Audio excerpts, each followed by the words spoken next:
Hi guys, good morning or afternoon, depending on your class. So first, let me apologize for missing yet another A day. I've never had a year like this where everything I had to miss school for fell just on A days. I'm at a Mac Scholars conference just across town, but the good news is what I'm asking you to do today is not actually that tough. It's going to be a bunch of note taking and it's going to take a long time, but I'm not asking you to be experts on this. I'm just asking you to do the work, try to absorb the information, and when we come back to it on Tuesday, I'm going to try to help you tie these knots together. And so the thing I'm asking you to do today is going to be a little technically complicating. So first of all, if you haven't yet, go download the PowerPoint from the Schoology folder and go ahead and open it.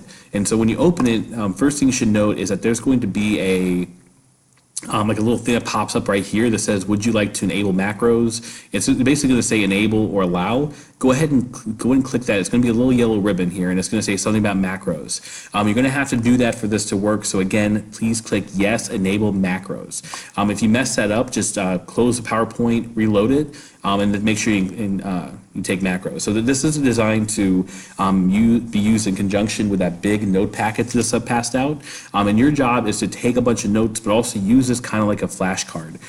So if you go to slideshow right up here, and you click from the beginning, it should blow up now to a full page thing. You can read the directions here more carefully, but basically there are 12 terms and I want you to encounter them randomly.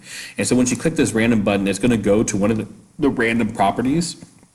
And so this is going to be the way you'll see it on a test or a quiz, or you have to use it in the future. And so what you're trying to get good at right now is when you see this picture or you see this phrasing, you should know exactly what this is called. It's really about looking at it and sight recognizing it.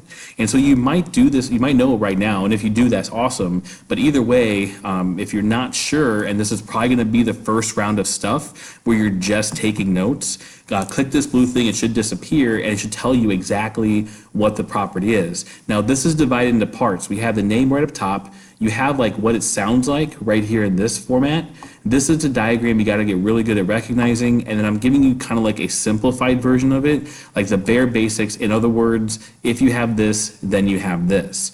Now, this is one that we've seen before, linear pair postulate, but there's a bunch of new ones in here too. And so I want you to just keep encountering these and running through this over and over.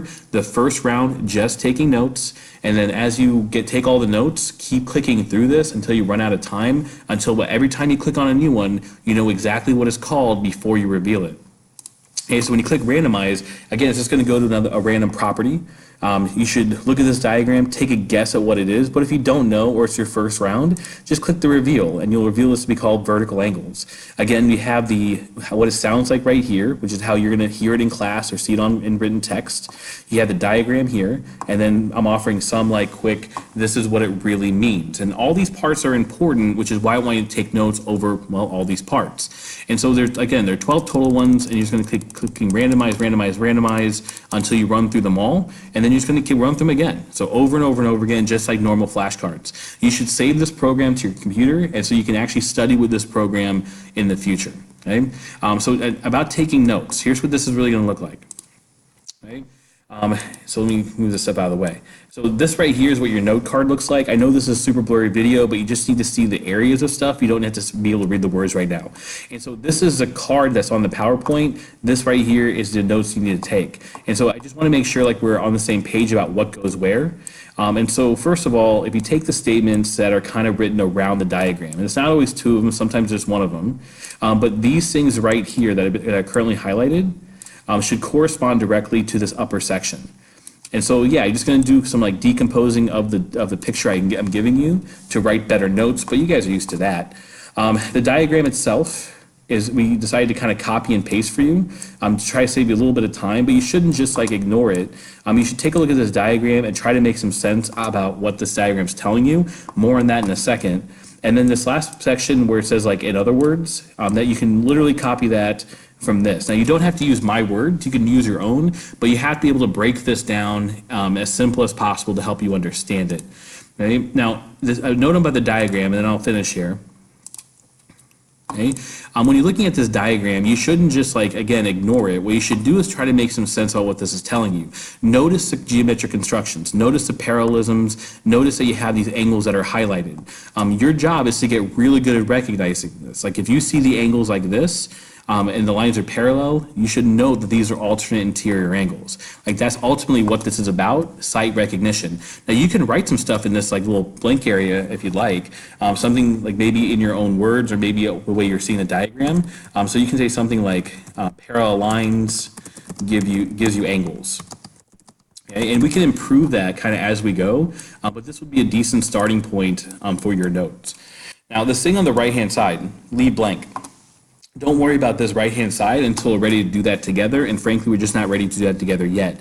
So listen to your teacher instructions. If you're not in my class and you're watching this video, they might want you to do something a little bit different, but if you're in Collins' class, just ignore that for now, and just make sure you're taking the video, or taking the notes, excuse me. So, in a quick summary, first things first, jump into this program and start clicking around and taking notes. Don't look at it in this mode. Make sure you're looking at it in the actual mode so you can use this randomized button to jump to the next one. Once you take notes one time round, you're going to then keep clicking through this until you can guess what's going to be behind this wall every single time. If you can do that, you're going to be super successful in this unit. If you can't do that, like if you can't look at this right here, and know that this is corresponding angles, and you can't look at this one just by the picture and know that this is talking about angle addition postulate, then you're going to be in trouble. Okay, so this is a choose your own adventure. That's your assignment for today. Bring the notes back with you next time because we're going to make sure to put those in action right away. All right. Thank you very much. You guys have a wonderful weekend. Once you finish these notes, if you don't finish them today, that's going to be homework for Tuesday. So please work hard and get these done.